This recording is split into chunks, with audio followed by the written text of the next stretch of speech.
আসসালামু আলাইকুম। এটিএন বাংলা সংবাদে সবাইকে স্বাগত জানাচ্ছি। ফিরোজ তোহার। শুরুতেই বিআরবি কেবলস সংবাদ শিরোনাম। ৯ সেপ্টেম্বর ডাকসু নির্বাচন আয়োজনে বাধা নেই, আপিল বিভাগের রায়। হাইকোর্টের রায় স্থগিত করে চেম্বার আদালতের আদেশ ৩০ অক্টোবর পর্যন্ত বহাল।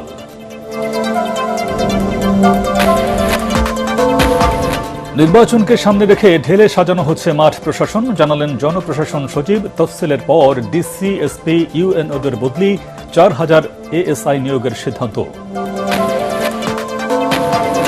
কুরুচিপূর্ণ মন্তব্যের কারণে ঢাবি শিক্ষার্থী আলী হোসেন ৬ মাসের জন্য বহিষ্কার। নির্বাচনকে ঘিরে মুখর ঢাকা বিশ্ববিদ্যালয়ে জাকসু ও রাকসু। ময়মনসিংহে বাংলাদেশ কৃষি বিশ্ববিদ্যালয় খোলার বিষয়ে সিন্ডিকেট সভা আজ। চট্টগ্রাম বিশ্ববিদ্যালয়ের সংঘর্ষের ঘটনায় ৮ জন গ্রেফতার।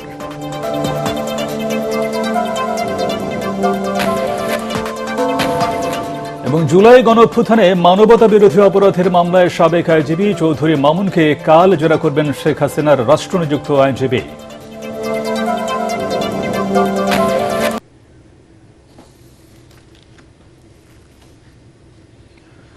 শুনছিলেন বিআরবি কেবলস সংবাদ শিরোনাম। এবারে বিস্তারিত। ৯ সেপ্টেম্বর ঢাকা বিশ্ববিদ্যালয় কেন্দ্রীয় ছাত্র সংসদ ডাকসু নির্বাচন হতে বাধা নেই। এছাড়া হাইকোর্টের রায় স্থগিত করে চেম্বার আদালতে দেয়া আদেশ ৩০ অক্টোবর পর্যন্ত বহাল রাখার আদেশ দিয়েছেন আপিল বিভাগ। এর আগে বেলা 11:15টার পর প্রধান বিচারপতি সৈয়দ রিফাত আহমেদের নেতৃত্বে আপিল বিভাগের পূর্ণাঙ্গ বেঞ্চে শুনানি শুরু হয়। ছাত্র শিবির সমর্থিত জিএস প্রার্থী এস.এম. ফরহাদের প্রার্থিতা চ্যালেঞ্জ করে করা রিটের শুনানি শেষে গত সোমবার ডাকসু নির্বাচন আগামী ৩০ অক্টোবর পর্যন্ত স্থগিত করে হাইকোর্ট। বিকেলে আপিল বিভাগের চেম্বার আদালত ওই আদেশ স্থগিত করেন। একই সাথে ঢাকা বিশ্ববিদ্যালয় কর্তৃপক্ষকে হাইকোর্টের আদেশের বিরুদ্ধে আপিল বিভাগে আবেদন করতে নির্দেশ দেন চেম্বার আদালত। সে অনুযায়ী গতকাল বিশ্ববিদ্যালয় কর্তৃপক্ষ আপিল আবেদন করে। পরে চেম্বার আদালত বিষয়টি শুনানির জন্য আপিল বিভাগের পূর্ণাঙ্গ বেঞ্চে পাঠান। ১৯২৪-২৫ সাল থেকে ৭১ সাল বাংলাদেশের সর্বোচ্চ আদালত হাইকোর্ট ডিভিশনের আদেশের উপর স্থগিতাদেশ দিয়েছেন এবং ৩১ অক্টোবর ২০২৫ পর্যন্ত এই স্থগিতাদেশ বহাল থাকবে। এর অর্থ হলো এটা ৯ সেপ্টেম্বর ২০২৫-এ উৎসব মুখর পরিবেশে ডাকসু নির্বাচন অনুষ্ঠান করার ক্ষেত্রে আর কোথাও কোনো আইনি বাধা থাকলো না। যে যেখান থেকে প্রার্থী হন না কেন সকলেই আমাদেরকে সহযোগিতা করবেন যেন বাংলাদেশের সামনে একটা গ্রহণযোগ্য নির্বাচন আমরা উপহার দিতে পারি। আগামী নির্বাচন রোল মডেল হিসেবে করতে চায় সরকার। সে অনুযায়ী মাঠ প্রশাসনকে নির্দেশনা দেওয়া হয়েছে বলে জানালেন জনপ্রশাসন মন্ত্রণালয়ের সিনিয়র সচিব মোখলেসুর রহমান। তিনি জানান, লটারির মাধ্যমে ডিসি, ইউএনওদের পদায়ন করা হবে না, তবে কারো বিরুদ্ধে পক্ষপাতিত্বের অভিযোগ পেলে কঠোর ব্যবস্থা নেওয়া হবে।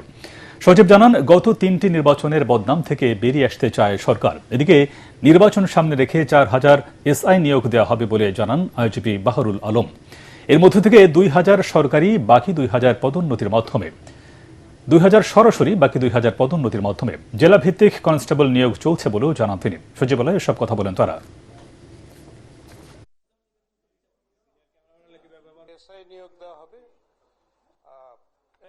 এবং আমাদের ৪,০০০ এএসআই নিয়োগ দেওয়া হবে।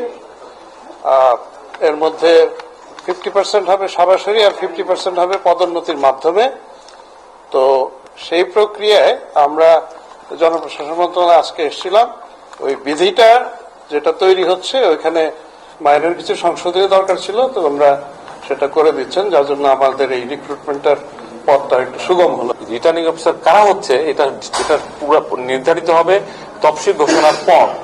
ওই সময় সরাসরি যে নির্দেশনা যাবে এর বাইরে কোনো ডিসি সাহেবরা কাজ করতে পারবে না, করবে না। এবং সকলেই দেশপ্রেমী মানুষ, সকলেই চাই একটা মডেল, একটা আমরা কি বলবো গর্ববোধ করি এই ধরনের একটা নির্বাচন হোক। সামাজিক যোগাযোগ মাধ্যমে ডাকসু নির্বাচনে রিটকারীকে কুরুচিপূর্ণ ভাষায় আক্রমণ ও হুমকি দেওয়ার ঘটনায় ঢাকা বিশ্ববিদ্যালয়ের শিক্ষার্থী আলী হোসেনকে ৬ মাসের জন্য বহিষ্কার করেছে বিশ্ববিদ্যালয় প্রশাসন। এ বিষয়ে গঠিত প্রক্টোরিয়াল সত্যানুসন্ধান কমিটির সুপারিশের আলোকে তাকে বহিষ্কারের এই সিদ্ধান্ত নেওয়া হয়। বিশ্ববিদ্যালয়ের এক সংবাদ বিজ্ঞপ্তিতে এই তথ্য জানানো হয়।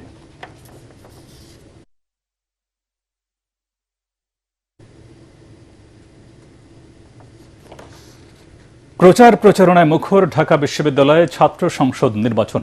পাল্টাপাল্টি অভিযোগ যেমন করছেন প্রার্থীরা, তেমনি নানা প্রতিমূর্তিও দিচ্ছেন শিক্ষার্থীদের।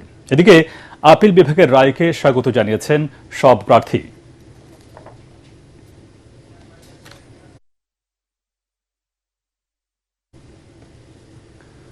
দর্শক, এই মুহূর্তে ঢাকা বিশ্ববিদ্যালয়ে আছেন সহকর্মী মনির হোসেন তপু। আমরা এখন সরাসরি চলে যাচ্ছি তার কাছে। তপু, ডাকসু নির্বাচনের তো আর মাত্র 4 দিন বাকি, কেমন দেখছেন নির্বাচনী প্রচারণা? আর সেই সাথে আমাদেরকে এটাও জানাবেন যে আলী হোসেনকে বহিষ্কারের পর মূলত সাধারণ শিক্ষার্থীদের প্রতিক্রিয়া কি?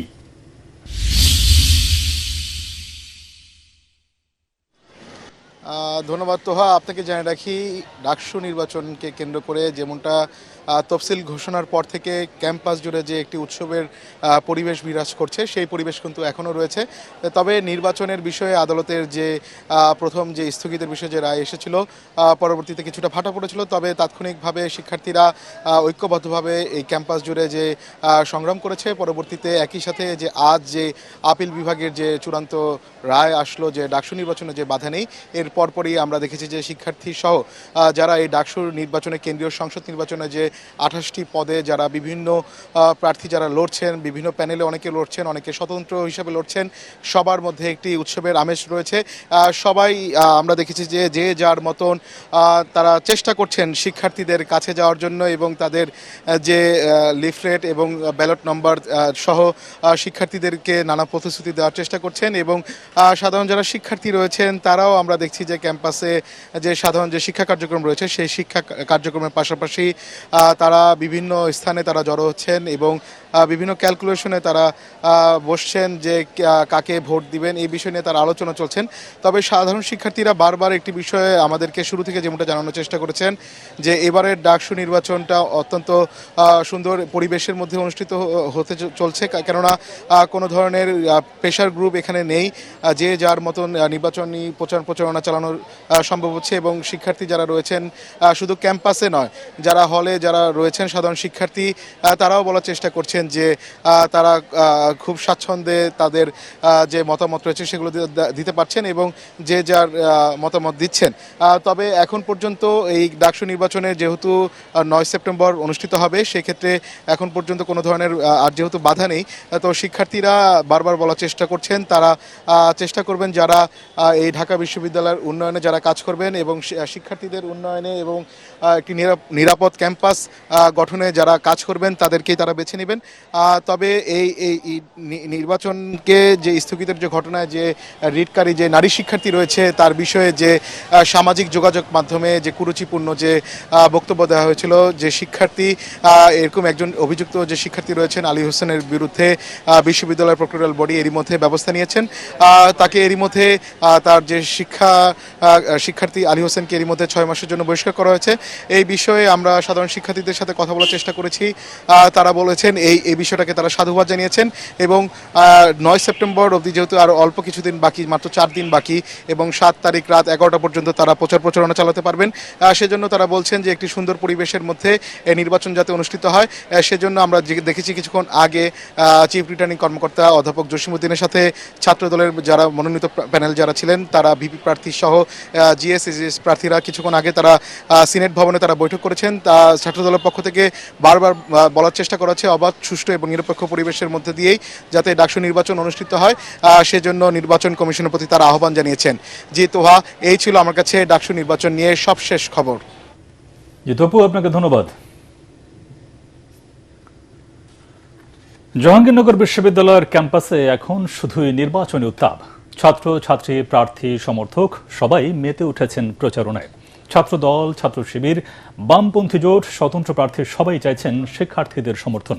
প্রচারণা চলছে হল থেকে হোটেল, সড়ক থেকে সোশ্যাল মিডিয়া পর্যন্ত। অন্যদিকে রাজশাহী বিশ্ববিদ্যালয়ে নবীনদের উচ্ছ্বাসে মুখর ডাকসু নির্বাচন। প্রথম বর্ষের শিক্ষার্থীরা এবারই প্রথম ভোটাধিকার পেয়েছেন। মনোনয়নপত্র বিতরণ শেষের পথে ভোট দেবেন প্রায় 29,000 শিক্ষার্থী। নির্বাচনের প্রস্তুতিও চলছে নিয়মতান্ত্রিকভাবে। জোরদার করা হয়েছে নিরাপত্তা ব্যবস্থা। সাভার ও রাজশাহী প্রতিনিধির পাঠানো তথ্যচিত্রে আরও জানাচ্ছেন জাহিদুল আলম। জাহাঙ্গীরনগর বিশ্ববিদ্যালয় ছাত্র সংসদ নির্বাচনের হাওয়ায় উৎসব মুখর পুরো ক্যাম্পাস। প্রচার প্রচারণায় তুঙ্গে ছাত্র রাজনীতি, চলছে ষষ্ঠ দিনের মতো গণসংযোগ, হল, সড়ক, এমনকি হোটেল রেস্তোরাঁতেও চলছে প্রাণবন্ত প্রচারণা। পুরুষদের পাশাপাশি নারীরাও সমানভাবে অংশ নিচ্ছেন প্রচারণায়। আমরা ভালো সাড়া পাচ্ছি এবং আমরা যে হল ভিত্তিক প্রচারণাগুলো চালাচ্ছি সেখানে যারা হচ্ছে ডিসেবল যারা আছে তারা হচ্ছে একটা আবেদন করেছে যে তাদের জন্য যাতে ব্রেল পদ্ধতিতে চালু করা হয়। তারা খুবই আগ্রহী, তারা ভোট দিতে খুবই আগ্রহী যে আমরা শিক্ষার্থীদের জন্য কাজ করার জন্য আসছি, আমরা রাজনৈতিক কোনো এজেন্ডা বাস্তবায়নের জন্য আসিনি। আমরা আশা রাখছি সবাই মিলে একটি সুন্দর শিক্ষার্থী সংসদ নির্বাচন পাবো এবং শিক্ষার্থীদের জন্য কাজ করার একটি যে নতুন সুযোগ, সেই সুযোগকে আমরা সবাই লুফে নেব। শান্তিপূর্ণ নির্বাচন নিশ্চিতে ক্যাম্পাসকে 3টি জোনে ভাগ করা হয়েছে। আইন শৃঙ্খলা রক্ষায় নেওয়া হয়েছে সর্বোচ্চ ব্যবস্থা। জাকসু নির্বাচনের ভোট গ্রহণ 11 সেপ্টেম্বর। কেন্দ্রীয় শিক্ষার্থী সংসদ নির্বাচনের জন্য 179 জন প্রার্থীর মনোনয়নপত্র চূড়ান্তকরণ করা হয়েছে নির্বাচন কমিশনের পক্ষ থেকে। এদিকে 3বারের মতো সময়সীমা বাড়ানোর পর আজ বিকেলে শেষ হচ্ছে রাকসু নির্বাচনের মনোনয়নপত্র বিতরণ। নির্বাচনের প্রথম বর্ষের শিক্ষার্থীরা ভোটাধিকার পেয়ে দারুণ উচ্ছ্বসিত। নারীদের নিরাপত্তা বজায় রাখা এবং সকল প্রকার দুর্নীতি ও অনিয়মের বিরুদ্ধে রুখে দাঁড়ানো। আর আমরা যখন এই কাজগুলো করব তখন অবশ্যই সাধারণ শিক্ষার্থী থেকে শুরু করে সবাই আমাদের পক্ষেই কাজ করবে। নেতার ক্ষেত্রে যেটা গুণাবলী থাকা দরকার আমি মনে করি, প্রথমে হচ্ছে তাকে একজন ভালো শ্রোতা হতে হবে, কারণ ভালো শ্রোতা হতে না পারলে কখনোই সে একজন ভালো নেতা হতে পারবে না। যে আমি নতুন হিসেবেও আমি এই জায়গা থেকে শিক্ষার্থীদের জন্য অনেক করতে পারবো, তাদের আওয়াজ হিসেবে কাজ করতে পারবো। সেই জায়গা থেকে আমি এখানে আসলাম আর কি, প্রার্থী হিসেবে দাঁড়াতে আসছি এবং আমি সকলের দোয়া কামনা করছি। 25 সেপ্টেম্বর অনুষ্ঠিত হবে রাকসু নির্বাচনের ভোট গ্রহণ। নবীনদের অন্তর্ভুক্তির পর মোট ভোটারের সংখ্যা দাঁড়িয়েছে প্রায় 29,000। সব মিলিয়ে একটি নতুন মাত্রা সংযোজিত হয়েছে।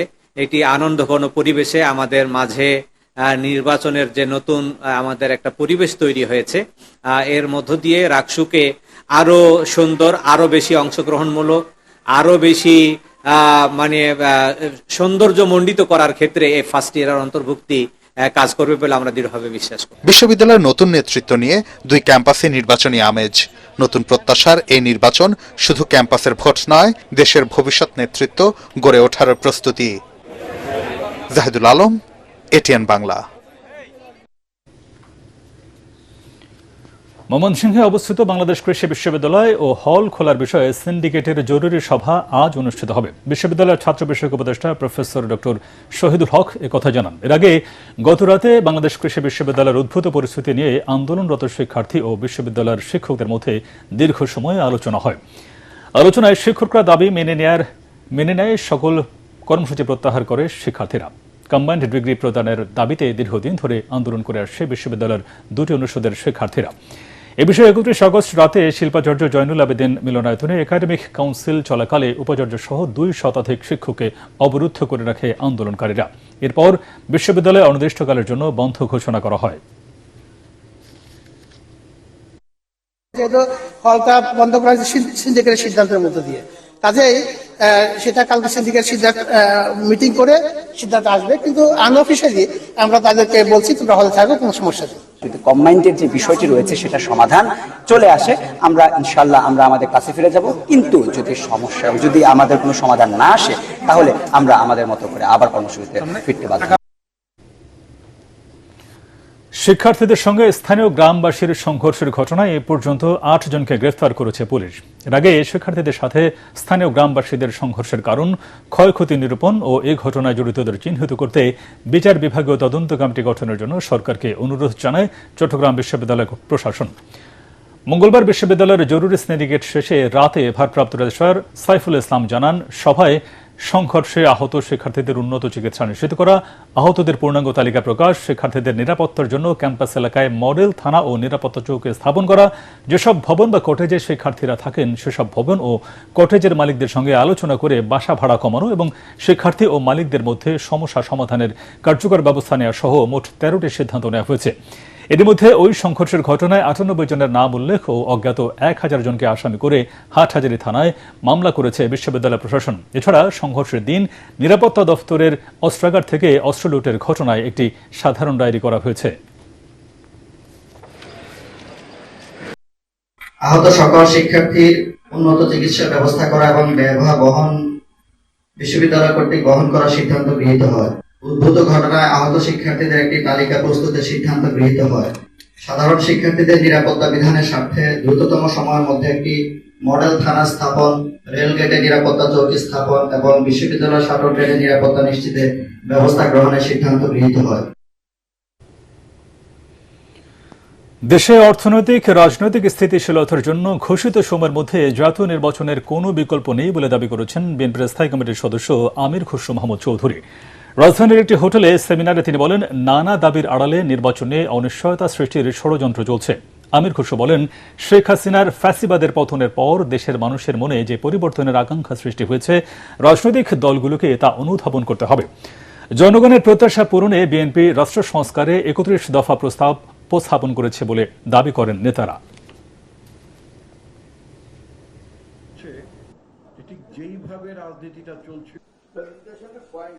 এক বছর অ্যাকচুয়ালি বেশি সময় হয়ে গেছে। আমাদের অনেক আগে নির্বাচন প্রক্রিয়ার মাধ্যমে দেশটাকে একটা ডেমোক্রেটিক অর্ডারে চলে যাওয়ার কথা ছিল, এবং এই না যাওয়ার কারণে দেশ কিন্তু দিন দিন নিচের দিকে যাচ্ছে। কারণ হচ্ছে কি, সরকার এখানে, জনগণ এখানে, মাঝখানে কোনো ব্রিজ নাই। সে কারণে কি হচ্ছে, দেশে পুলিশের কাজ করতে পারছে না, সরকারি কর্মকর্তারা কাজ করতে পারতেছে না, আইন শৃঙ্খলা নাই, ব্যবসা বাণিজ্য নাই। জুলাই গণ অভ্যুত্থানে সংঘটিত মানবতা বিরোধী অপরাধের মামলায় রাজসাক্ষী হওয়া আসামি সাবেক আইজিপি চৌধুরী আব্দুল্লাহ আল মামুনকে আগামীকাল জেরা করবেন শেখ হাসিনার পক্ষে রাষ্ট্রনিযুক্ত আইনজীবী আমির হোসেন। আজ জেরা করার কথা থাকলেও তিনি সময় আবেদন করেছেন। মঙ্গলবার আন্তর্জাতিক অপরাধ ট্রাইব্যুনাল ১-এ রাজসাক্ষী হিসেবে সাক্ষ্য দেওয়ার সময় জুলাই আগস্টের গণহত্যার দায় স্বীকার করে নিহত আহতদের পরিবার, দেশবাসী ও ট্রাইব্যুনালের কাছে ক্ষমা চান চৌধুরী মামুন।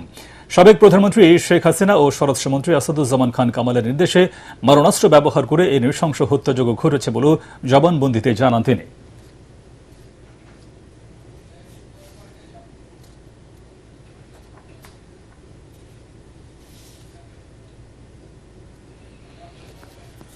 ভূমিদস্যুদের নির্বিচার দখলের কবলে পড়ে হারিয়ে যেতে বসেছে দেশের তৃতীয় বৃহত্তম বনভূমি মধুপুর গড়। সব সরকারের আমলে ক্ষমতাসীনদের ছত্রছায়ায় চলেছে বন দখলের মহোৎসব। মোট বনভূমির প্রায় অর্ধেকই চলে গেছে দখলদারদের কবলে। সম্প্রতি বিশেষ টাস্কফোর্সের অভিযানে রেকর্ড পরিমাণ বনভূমি উদ্ধার করেছে বন বিভাগ। টাঙ্গাইল প্রতিনিধি নাসিরউদ্দিনের রিপোর্ট, জানাচ্ছেন আশিকুর রহমান। টাঙ্গাইলের মধুপুর গড় সহ ৯টি রেঞ্জের ৩৪টি বিটে বনভূমির মোট আয়তন ১,২২,৮৭৭ একর। স্বাধীনতার পর থেকে ধীরে ধীরে দখল হয়ে যায় প্রায় ৫২,০০০ একর বন। সবচেয়ে বেশি দখল হয় সখীপুর উপজেলায়। প্রভাবশালী ভূমিদস্যুদের দখলে থাকা বনভূমি উদ্ধারে গঠন করা হয় বিশেষ টাস্কফোর্স। এ বছরই উদ্ধার করা হয়েছে ৫০০ একরের বেশি বনভূমি। তবে বনকর্মীদের কঠোর অবস্থানের কারণে শেষ পর্যন্ত দখলমুক্ত হয়েছে অনেক বনভূমি। জমিটা বনায়ন করব নতুন, পরে আমরা ইচ্ছাকৃতভাবে ছেড়ে দিছি। এই জায়গাটা আমাদের ছিল, বন বিভাগ জায়গাটা নিয়ে নিছে, আমরা স্বেচ্ছায় তাদেরকে হস্তান্তর করছি। এমনকি এই জায়গাটা বর্তমানে আমাদের লিসে, আমাদের ইয়ে থাকবে আর কি, আমাদের পার্টিসিপেন্ট থাকবে। আমরা সুবিধা সরকারও বুক করবো, আমরাও বুক করবো। জমিটা আমাদের এই হলদিয়া রেঞ্জ কর্মকর্তা আমাদের সহযোগিতা চায়, আমরা তার সহযোগিতা করি। সহযোগিতার হিসাবে এখানে বনায়ন করতে সে সক্ষম হয়। মধুপুর গড়কে আগের অবস্থায় ফিরিয়ে আনতে কাজ করছে টাঙ্গাইল বন বিভাগ। ১৯৯ হেক্টর এলাকা আমাদের বনভূমি জবরদখল মুক্ত করেছি। এই যে জবরদখল মুক্ত করার যে অভিযান, সেটা কিন্তু আমাদের অব্যাহত থাকবে। আমরা হতেয়া রেঞ্জ, বহেরাতুলি রেঞ্জ, বাঁশতৈল রেঞ্জ এবং আমাদের যে ঘাটাইল রেঞ্জ, যে ধলাপাড়া রেঞ্জ আছে, এই 4টি রেঞ্জেই আমাদের এই জবরদখল উচ্ছেদ অভিযান অব্যাহত থাকবে। প্রাণ প্রকৃতি ফিরিয়ে আনতে মধুপুর গড়সহ আশপাশের জবরদখল হওয়া বনভূমি উদ্ধারের কোনো বিকল্প নেই, এমনটাই মনে করছেন পরিবেশবিদরা। Bureau report, ATN Bangla. বান্দরবানের রুমায় কুকিচিন ন্যাশনাল ফ্রন্ট কেএনএফ এর একটি আস্তানায় অভিযান চালিয়ে অস্ত্র, গোলাবারুদ, পোশাক সহ বিভিন্ন সরঞ্জাম উদ্ধার করেছে সেনাবাহিনী। সকালে উদ্ধারকৃত সরঞ্জামগুলো রুমা ব্যাটালিয়ন সদরে নিয়ে আসা হয়। আইএসপিআর এক বিজ্ঞপ্তিতে জানায়, মিয়ানমার সীমান্ত সংলগ্ন রেমাক্রি প্রাংশা ইউনিয়নের দুর্গম রেত্তালং রেঞ্জ এলাকায় কেএনএফ এর গোপন আস্তানার খবর পেয়ে সাঁড়াশি অভিযান চালায় সেনাবাহিনী। পরে সেখান থেকে কাঠের রাইফেল, স্নাইপার অস্ত্রের সিলিং, মিলিটারি বেল্ট, কার্তুজ বেল্ট, পোচ, ইউনিফর্ম, বুট, কম্বল, ওয়াকিটকি চার্জার, সোলার প্যানেল, রসদ এবং বিভিন্ন সরঞ্জামাদি উদ্ধার করা হয়। সন্ত্রাসী তৎপরতা দমন এবং কেএনএফ এর সন্ত্রাসীদের ধরতে মাসব্যাপী অভিযান করছে সেনাবাহিনী।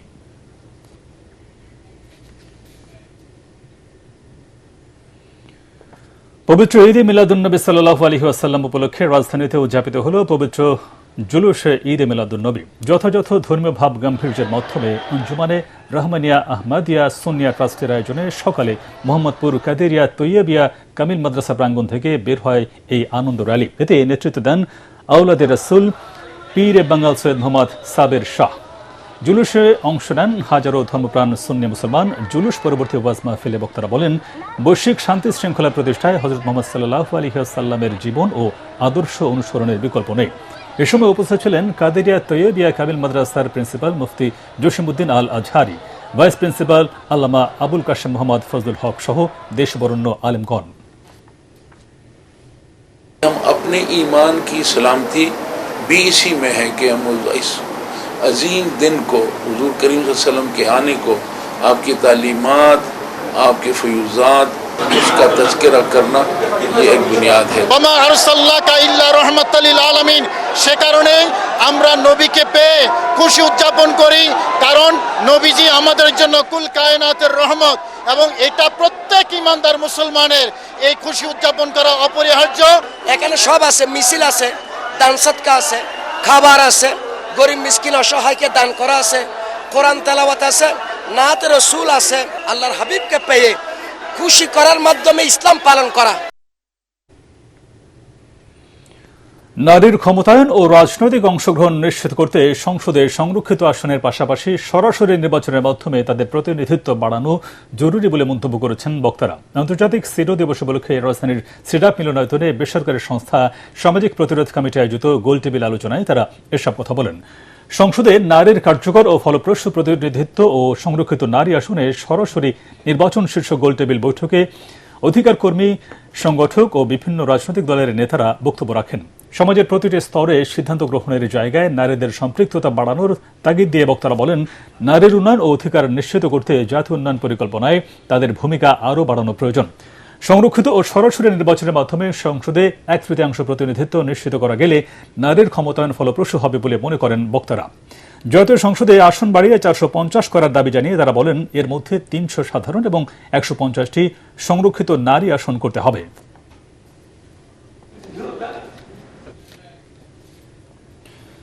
গতকাল ডেঙ্গুতে আক্রান্ত হয়ে 3 জনের মৃত্যু হয়েছে। একই সময় সারা দেশে 473 জন ডেঙ্গু রোগী হাসপাতালে ভর্তি হয়েছেন।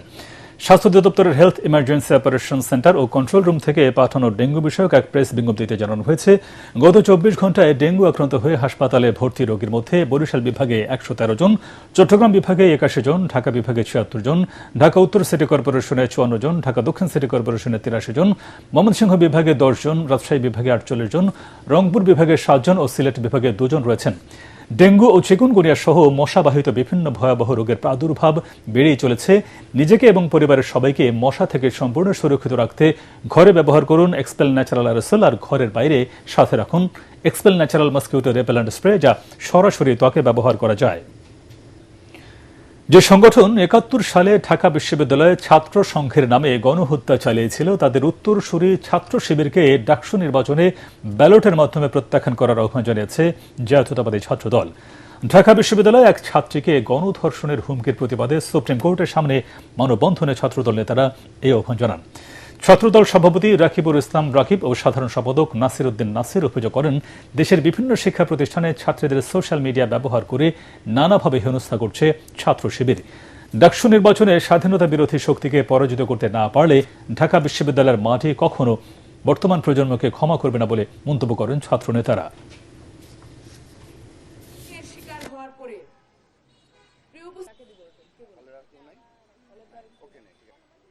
সরকারি তিতুমির কলেজের শিক্ষার্থী তিনি বিভিন্ন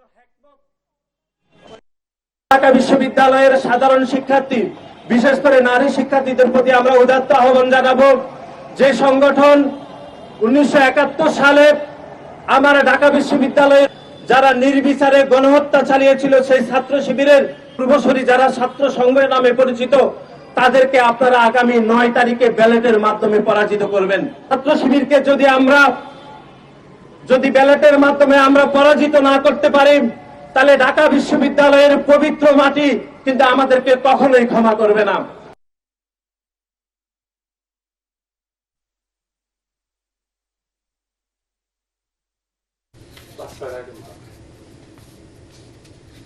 পূবালী ব্যাংক বাণিজ্য সংবাদ।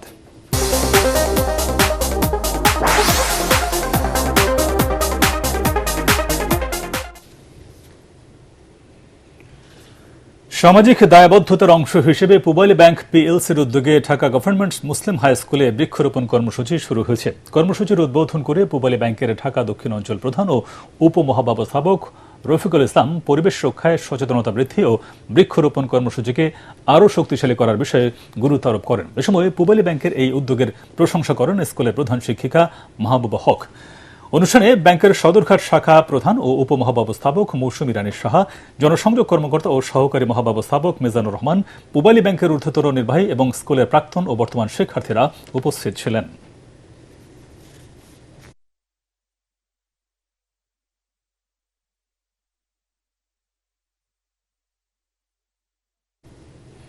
আল আরাফা ইসলামী ব্যাংক অর্থ সংবাদ।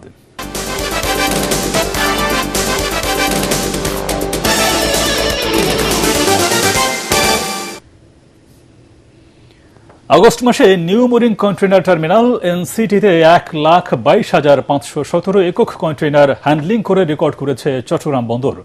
চট্টগ্রাম বন্দরের এনসিটিতে আয়োজিত এক সংবাদ সম্মেলনে একথা জানান এনসিটির chief operating officer captain Zahed Hossain. এ সময় তিনি বলেন, গত বছর আগস্টে এই টার্মিনালে কন্টেইনার হ্যান্ডলিং হয়েছিল 96,000।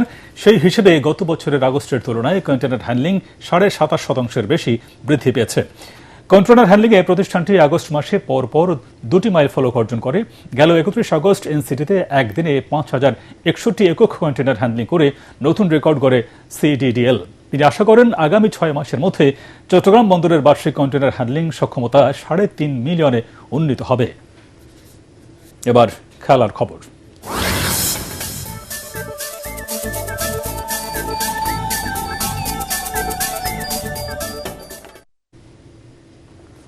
নেদারল্যান্ডসকে হোয়াইট ওয়াশ করার লক্ষ্যে আজ সন্ধ্যায় সিরিজের শেষ ও তৃতীয় টি-20তে মাঠে নামবে বাংলাদেশ। সিলেট আন্তর্জাতিক ক্রিকেট স্টেডিয়ামে আগের 2 ম্যাচে টানা জয়ে ইতিমধ্যে সিরিজ নিজেদের করে নিয়েছে লিটন দাসের দল। প্রথম ম্যাচে 8 উইকেট এবং পরের ম্যাচে ডাচদের বিপক্ষে 9 উইকেটে জিতেছে টাইগাররা। শেষ ম্যাচে ব্যাটিং নিয়ে পরীক্ষা করতে পারে বাংলাদেশ। এদিকে সিরিজ হারলেও জয় দিয়ে সফরটা শেষ করতে চায় নেদারল্যান্ডস। সন্ধ্যা 6টায় শুরু হবে খেলাটি।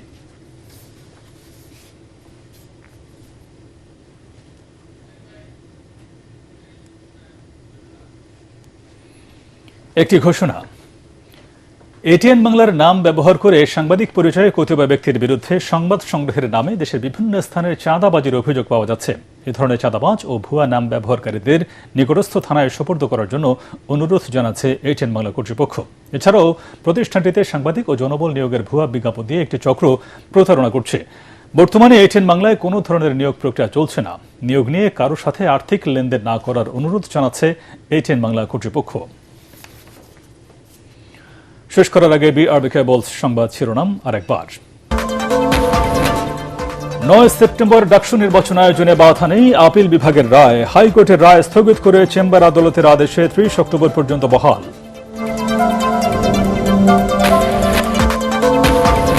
নির্বাচনকে সামনে রেখে ঢেলে সাজানো হচ্ছে মাঠ প্রশাসন, জানালেন জনপ্রশাসন সচিব। তফসিলের পর ডিসি, এসপি, ইউএনওদের বদলি, 4000 এসআই নিয়োগের সিদ্ধান্ত। কুরুচিপূর্ণ মন্তব্যের কারণে ঢাবি শিক্ষার্থী আলী হোসেন 6 মাসের জন্য বহিষ্কার। নির্বাচনকে ঘিরে মুখর ঢাকা বিশ্ববিদ্যালয়ে জাকসু ও রাকসু।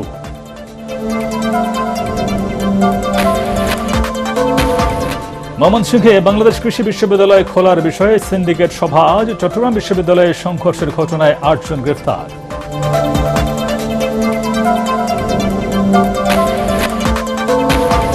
এবং জুলাই গণঅভ্যুত্থানে মানবতা বিরোধী অপরাধের মামলায় সাবেক আইনজীবী চৌধুরী মামুনকে কাল জেরা করবেন শেখ হাসিনার রাষ্ট্রনিযুক্ত আইনজীবী।